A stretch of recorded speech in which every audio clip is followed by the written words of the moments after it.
Assalamualaikum warahmatullahi wabarakatuh. Baik, saya akan memberikan materi ini secara online yang di bab 3 yang berjudul Urgensi Integrasi Nasional sebagai salah satu parameter persatuan dan kesatuan bangsa. Perlu diingat sebelum kita memahami jauh, kita akan mengetahui dulu apa itu pengertian dari integrasi nasional. Di sini ada integrasi nasional, artinya ada dua kata. Yang pertama integrasi dan yang kedua nasional. Integrasi di sini sendiri itu artinya pembahuran atau proses. Proses di sini yang dimaksud yaitu proses penyatuan. Sedangkan nasional itu sendiri artinya dari bangsa, baik itu rakyat, baik maupun negara. Jadi integrasi nasional di sini yang dimaksudkan yaitu proses penyatuannya. Proses penyatuan dari berbagai kelompok atau sosial budaya dalam kesatuan wilayah dan dalam suatu identitas nasional.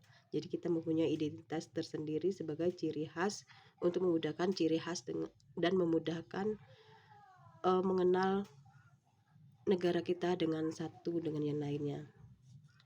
Kemudian itu bisa dibaca sendiri menurut Ramlan Subakti dan Kurana pengertian dari integrasi nasional. Kita lanjut ke jenis-jenis integrasi.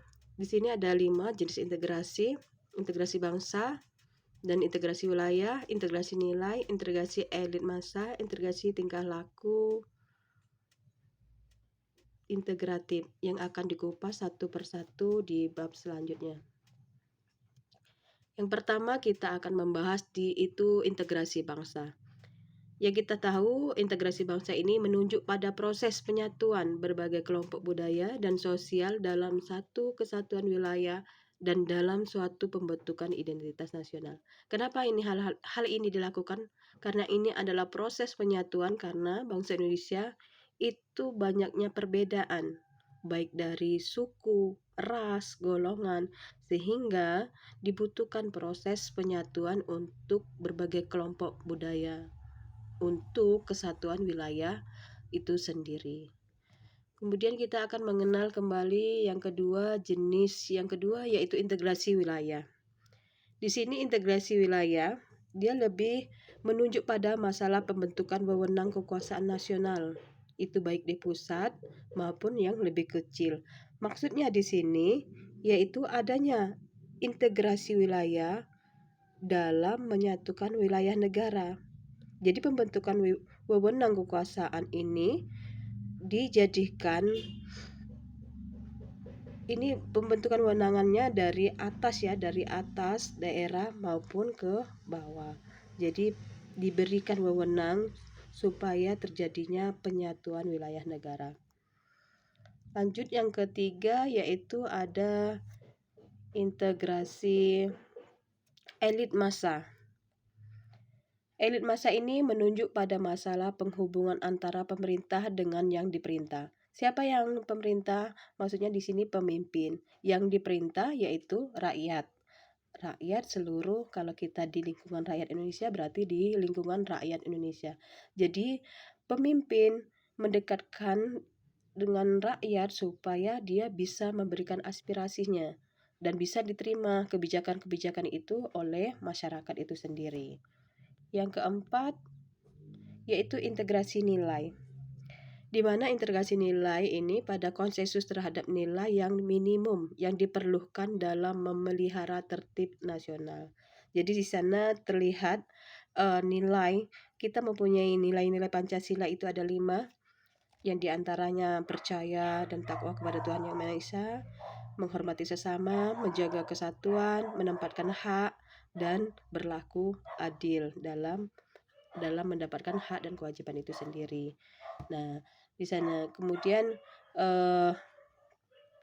kelima yaitu integrasi tingkah laku.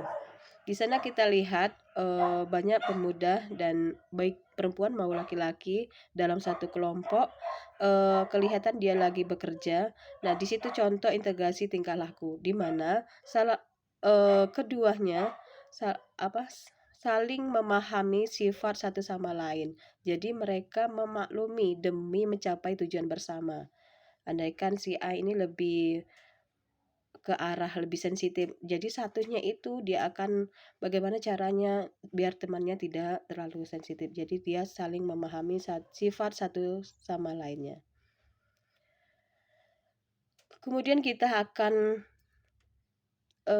lanjut ke integrasi nasional karena ada 3 aspek bagaimana integrasi nasional itu sendiri. Yang pertama aspek politik, baik ekonomi dan budaya. Kita akan mengupas integrasi politik. Di sana kita sangat membaca bagaimana integrasi politik itu sendiri dia mempunyai 2 vertikal, yaitu dimensi vertikal maupun dimensi horizontal. Di sana mungkin teman-teman belum banyak memahami apa yang dimaksud dimensi vertikal. Dimensi vertikal maksudnya di sini integrasi politiknya itu menitik beratkan pada hubungan elit dan massa. Elit dan massa ini siapa? Maksudnya pemerintah membina hubungan yang baik antara pemimpin politik dan rakyat gunanya untuk dalam partisipasi politik. Jadi dia menjaga hubungan itu sebaik mungkin supaya tidak memecah belah persatuan. Yang kedua yaitu dimensi horizontal, di mana hubungan baik ini yang dikelola antara kelompok dan masyarakat. Kalau yang tadi dimensi vertikal itu pemerintah dengan rakyat jelata, kalau dimensi horizontal yaitu kelompok dan masyarakat yang berbeda dari baik itu agamanya, baik itu dari rasnya maupun dari golongannya. Jadi dalam integrasi politik ini pemerintah itu lebih merancang strategi kebijakannya yang bisa diterima di masyarakat dalam penyatuan bangsa.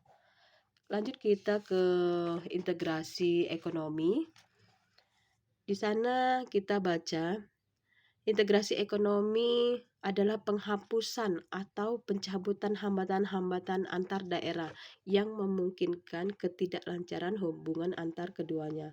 Misal peraturan, norma, dan prosedur, dan pembuatan aturan bersama yang mampu menciptakan keterpaduan di bidang ekonomi. Apa yang dihapuskan? Yang dihapuskan di sini, misal kita untuk memahami, misalkan di salah satu tempat itu mempunyai tarif jasanya itu lebih tinggi. Bagaimana cara supaya tidak ada kesenjangan-kesenjangan ataukah lebih dibicarakan? Misalkan ini kan peraturan, misalkan peraturan mereka dengan tarifnya dengan sekian. Namun si kota B itu merasa keberatan karena di kota B mungkin lebih terpencil dengan tarif jasanya tidak seimbang. Jadi ini keduanya dipertemukan bagaimana caranya untuk menciptakan keterpaduan di bidang ekonomi. Selain itu, apa yang dihapuskan dalam hambatan-hambatan di sana? Misalkan satu suku bertemu satu suku lainnya. Misalkan orang Rejang ketika berbicara dengan orang yang bukan orang Rejang, dia akan menggunakan bahasa Indonesia supaya memperlancarkan eh, perdagangannya di bidang ekonomi. Itu ya yang dimaksud dengan pencabutan hambatan-hambatan, penghapusan atau pencabutannya ya. Maksudnya misalkan bukan peraturannya, jadi dia lebih ke kerjasamanya supaya itu dimengerti orang lain. Nah kita lanjut ke yang politik, sosial budaya. Gimana kalau sosial budaya kita lebih paham ya, karena ini meliputi ras, kita penyesuaian, pokoknya penyesuaian itu antara agama, suku, kelompok, ras, golongan, itu lebih kita memahami bagaimana caranya agar kelima ini bisa kita diintegrasikan di proses penyatuan. Nah, kenapa kita lebih mementingkan, kenapa ada pentingnya integrasi nasional di sini? Nah, kenapa kita akan lebih memahami kenapa penting integrasi nasional? Di sana kita dapat baca kenapa kita harus menjaga keharmonisan, kenapa kita harus menjaga. Artinya, walaupun keberagaman di wilayah Indonesia itu menjadi kekuatan, bukan menjadi pemecah belah suatu persatuan. Mungkin selanjutnya mungkin bisa dimengerti karena tidak terlalu sulit untuk dimengerti karena dia akan melihat sumber historisnya sosial politik dalam integrasi nasional. Mungkin materi hari ini saya cukupkan sekian dan banyak maaf karena saya lagi banyak pekerjaan yang yang membutuhkan untuk akreditasi pendamping borang, mohon maaf dan saya akhiri. Wassalamualaikum warahmatullahi wabarakatuh.